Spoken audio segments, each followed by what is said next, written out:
Thank you for clicking this channel and welcome to Meraj sir channel. Dear student, देखिए present perfect tense, इस tense का जो पहचान है ना, हैज़ एंड हैव है ना। इसके साथ वर्ब थर्ड फॉर्म यूज होगा, जैसे गो से गॉन, टेक से टेकन, गिव से गिवन, प्ले से प्लेड, लाइक दैट आप many sentences you can make. और इसका जो हिंदी मीनिंग होगा, इसका हिंदी मीनिंग है चुका है, चुके हैं, लिया है, लिए है। जो कोई भी काम अगर आप कर चुके हैं, जैसे हमारी टीम मैच जीत चुकी है और हम इंग्लिश सीख चुके हैं, हम इंग्लिश सीख गए हैं, और मैं आपको अंग्रेजी सिखा चुका हूँ, मैं आपको अंग्रेजी सिखा लिया हूँ। तो ऐसे वाक्य जहाँ बोलेंगे ना, वहाँ पर प्रेजेंट परफेक्ट टेंस ही काम करेगा। तो ये टेंस कहीं कहीं कंफ्यूज भी करता है हैज़ हैव को लेकर। जैसे हैज़ एंड हैव, इसके साथ डायरेक्ट थिंग अगर लेंगे ना, तो इसका मीनिंग होगा पास है, रखता है। एग्जाम्पल, मेरे पास एक कार है, आई हैव अ कार। उसके पास एक गाय है, ही हैज़ अ काउ।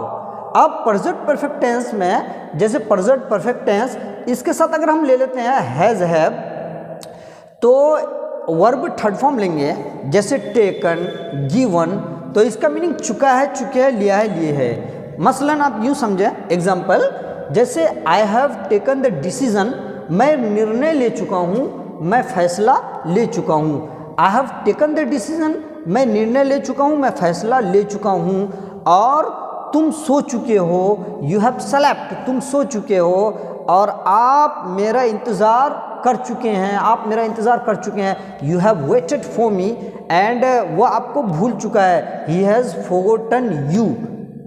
तो एज आप told you my previous video, मैंने पिछले वीडियो में भी बताया था कि जब आप कोई चीज़ गर्दान, प्रैक्टिस और कंजुगेट के साथ प्रैक्टिस करते हैं ना, तो आपके जो टोंग है ये बहुत फ्री होगा। In future you can speak English fluently. तो इसको भी प्रेजेंट परफेक्ट टेंस और हैज़ हैव, जैसे हैज़ हैव ये ऑक्सिलरी वर्ब भी है, इसका मीनिंग पास से रखता है। और प्रेजेंट परफेक्ट टेंस, इसके साथ verb third form has have और वर्ब थर्ड फॉर्म का यूज होता है, इसका मीनिंग चुका है, चुके है। तो मसलन आप एक सेंटेंस हैज़ हैव पे ले लें, है ना, और ऑक्सिलरी वर्ब हैज़ हैव, और another sentence present perfect tense लें, इसके साथ वर्ब का थर्ड फॉर्म यूज करें। Example, he has a pen, उसके पास एक कलम है, and he has bought a pen, वह कलम खरीद चुका है। ठीक है। हमारे पास एक टीम है, वी हैव अ टीम, हमारे पास एक टीम है, and we have made a team, हम टीम बना चुके हैं। आपके पास एक कहानी है, यू हैव ए स्टोरी, आपके पास एक कहानी है, आप कहानी लिख चुके हैं, you have written a story. Verb third form का यूज करना पड़ेगा, राइट, रोट, राइटन। मैं कुछ और भी मिसालें और एग्जांपल्स दे देता हूँ, so that you can speak English fluently. आप अच्छा से डील कर लेते हैं ना, तो in future you can speak. तो यहाँ से मैं एग्जांपल्स देता हूँ, और इसका आप अफर्मेटिव, नेगेटिव, इंट्रोगेटिव, इंट्रोगेटिव और नेगेटिव सेंटेंसेस अगर आप एक जगह मिलाकर प्रैक्टिस करते हैं ना, तो आपका टोंग बहुत फ्री होगा ना। यहाँ पर देख लेते हैं कि हम अंग्रेजी सीख चुके हैं, we have learned English, we haven't learned English, have we learned English, have we not learned English. इसके साथ लेकिन वर्ब थर्ड फॉर्म ही रहेगा, वर्ब नहीं बदलेगा। Learn, learned, learned. ओके। जैसे वह अंग्रेजी बोल चुका है, he has spoken English, he hasn't spoken English, has he spoken English, has he not spoken English. और आप उसे देख चुके हैं, आप उसे देख चुके हैं, you have seen him, you haven't seen him, have you seen him, have you not seen him.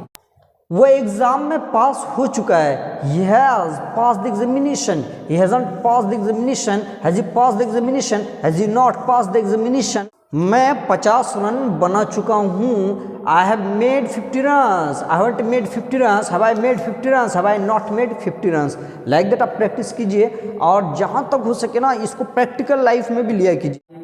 मैंने आज क्या सीखा, what I have learn today. तो like that you will have to do the practice more and more. और क्योंकि क्या होता है कि कोई एक होता है अंडरस्टैंडिंग होना, भाई अंडरस्टैंड क्या ऐसा सेंटेंस बनता है, और एक होता है प्रैक्टिकल में ले लेना उसको। जैसे मैं सोच चुका हूँ, मैं सोच चुका हूँ, आप thought, have I thought, have I not thought. जब आप प्रैक्टिस करते हैं ना, फिर आपका टोंग फ्री होगा। तो लाइक दैट आई होप कि आप समझ चुके होंगे। तो इस तरह से मैं फ्यू एग्जाम्पल्स दे देता हूँ हिंदी में, आप इसका इंग्लिश बना करना। You must inform me by comment, so that I will come to know कि भाई आप कितना समझे।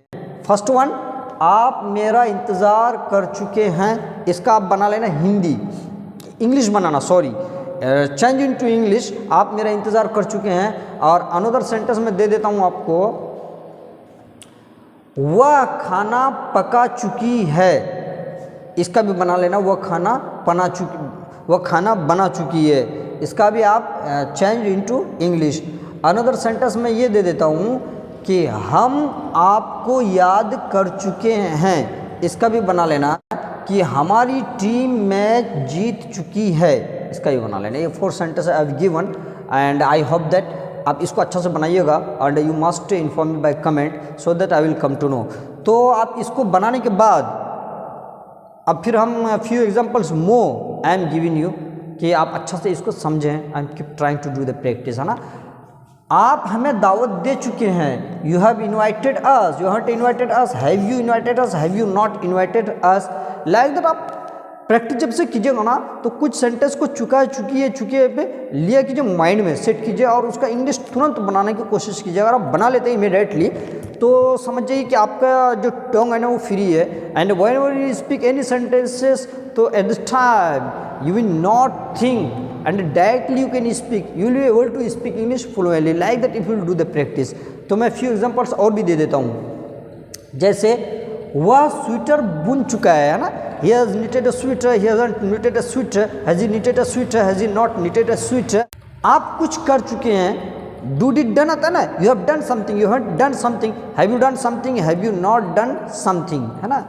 और वह मुझ पर विश्वास कर चुका है, he has believed me, he hasn't believed me, has he believed me, has he not believed me। और हम प्रेजेंट परफेक्ट टेंस समझ चुके हैं, we have understood present perfect tense, we haven't understood present perfect tense, have you understood present perfect tense, have you not understood present perfect tense। I hope that कि आपको ये trick अगर आपको अच्छा लगा तो I would like to request all of you कि please don't forget to like, comment and subscribe my channel so that you may encourage me and my students too। Thank you for watching this video. Till then, you take care.